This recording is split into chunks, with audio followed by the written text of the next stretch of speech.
Hey guys, welcome back to the channel. You're probably wondering by the title, uh, what the F? No, it's not this old man that died. It was my father that died actually. He was 88 years old, as my mom would say, 88 years young. And he passed away last month on the 18th of December. And because of Filipino traditions and also because of the backlog that COVID has caused with the turnaround time in burying the dead, it's been 3 weeks long, and the burial is actually going to be today. So I took the day off just to kind of get my mind in, I guess, in the right frame of mind, as opposed to just working till 5 or 6 and then trying to decompress and then get my head kind of like sorted to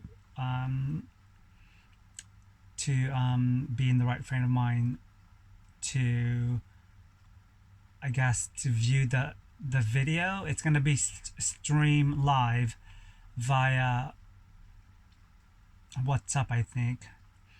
But even then, I don't think it's going to be streamed live. So I think what's going to happen is my niece's girlfriend, Denise, is going to videotape it, and then we'll send it to me, who's based in England, and then to my older brother Michael, who's based in the Philippines. So, but at any rate, I'm just gonna log in at 8 and see if there's gonna be some kind of link. This is Lexi. She's the most annoying and cutest Losipu, aren't you? Anyway, so yeah, it's been, with people that have experienced a loved one die, and especially a parent, there's nothing that will prepare you for it. My parents always taught us to be prepared for stuff, with schoolwork, what have you. And so I thought I'd be smart, and prepare myself psycho-emotionally over 10 years ago, but it's not going to work, or it didn't work. So it's just, I think it's for the first time last night when I was driving, I suddenly was having panic attacks and feeling a bit faint. And then I've realized, I think, the immense feeling that one goes through or experiences when a parent dies. And so I'm better today, but I definitely got my butt home when I started feeling a bit poorly. So, but my dad had been ill for about 2 years, and that was, again, for people that have experienced having to take care and make arrangements, etc., for a parent who's elderly. There are a lot of challenges. I think, and the biggest one is who's going to take care of parents when they're not physically able, and sometimes that will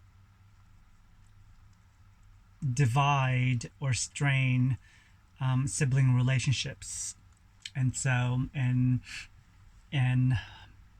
ours was no exception. So because my sister, who is the youngest of the four of us, she lives in the same city with my parents. So by default, she ended up taking care of my dad as well as my mom for the past 10, 15 years.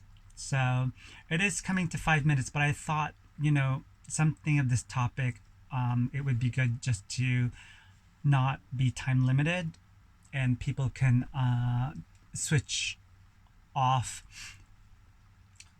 when they feel they've heard enough, because I've done that before when I'm listening to a couple of YouTube videos where I feel like, okay, I'm full. It's like push the stop button. So yeah, but anyway, but that's life, We all get old and die, so we just need to deal with it best we can, and definitely surround ourselves with uh, family and friends, and especially for those of us who aren't physically close to our families, because I live here in England and my parents and my sister, um, they all live in California, with the exception of Michael, who lives in the Philippines.